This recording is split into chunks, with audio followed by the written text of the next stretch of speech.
So once you've done this process, if you've helped yourself, do you see this as a lifelong process, like doing this kind of work and learning how to do it and then doing it over and over again? Or is it something you can just do to rid yourself of whatever problem you're dealing with? There's a two-sided coin here.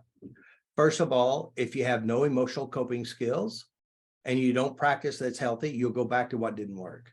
Right. So first of all, I'm training you to live a life of empowerment. That means if something bad happens, you don't wallow in it, you don't tell stories about it, you don't get a tattoo or write a book about it. You address it, you release it, and you move forward. Mm. And secondly, you do have memories inside you that cause harm in your future. We go and we clean those up, we update those. So it's almost like having a toothbrush. Use it on the teeth you want to keep, right? If you don't have emotional coping skills, and I've seen this, a client comes in and she took her level 1 training and she had chronic fatigue, horrible chronic fatigue. And so she came and she learned, and she got sessions every night working on her emotional health issues or traumas, etc. And when she left, she didn't have any chronic fatigue. Her pain was gone. It took 7 months, and she didn't go home and use her toothbrush, emotional toothbrush I trained her to use. It took 7 months, the pain started coming back again. Now, it didn't come back.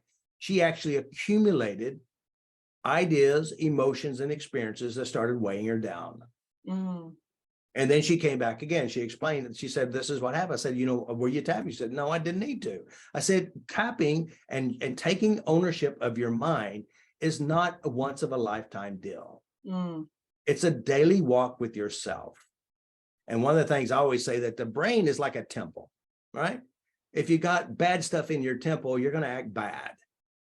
Your job as a mental janitor is to keep your head clean, which means you're emotionally intelligent, you're handling things in an appropriate way, you're not taking things so personal, you're living your life and you're creating the life you want.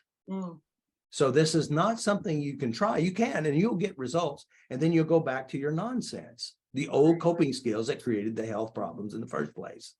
It's like some of the clients who come in and they were really ill. They come, we work on it, they clean them up, and then they go home. And then they go join a group of hating something, like people who eat meat or hating the injustice of the world, and they end up getting sick again. Now, why did they do that?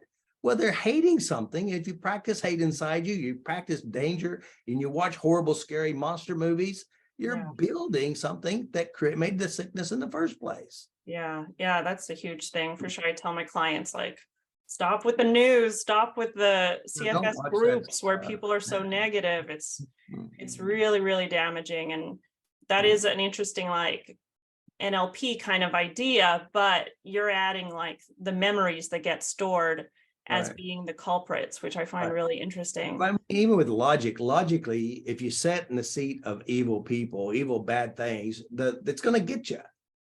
It's like the girl who's crying. She was in an AA meeting and she's crying because she's hearing other people's stories. And the guy leans over to her and said, don't make up pictures when they tell the stories. It's that practical. We internalize what we watch. We create stories from what we heard. Keep your mind clean. Keep your mind clean and set in with good people. Now, don't be afraid of bad things either. You don't want to pack up your bags and take off running. You need to address it and own up, because there are family members you guys have that you can't stand, or exes or whatever, that makes you sick. We don't want to always run. You want to make peace with your translator of that person. That means you can sit in the room with them and not be controlled by them. You can sit in the room and be entertained by them and not take it personal at all. Because the woman who is she said she's an empath and all the negative energies are getting her. She had to move out to the woods and sleep in her car. I said, hold on a second. There's no negative energies. There's just translations of people's behavior that you've internalized. Learn how to heal yourself. Yeah.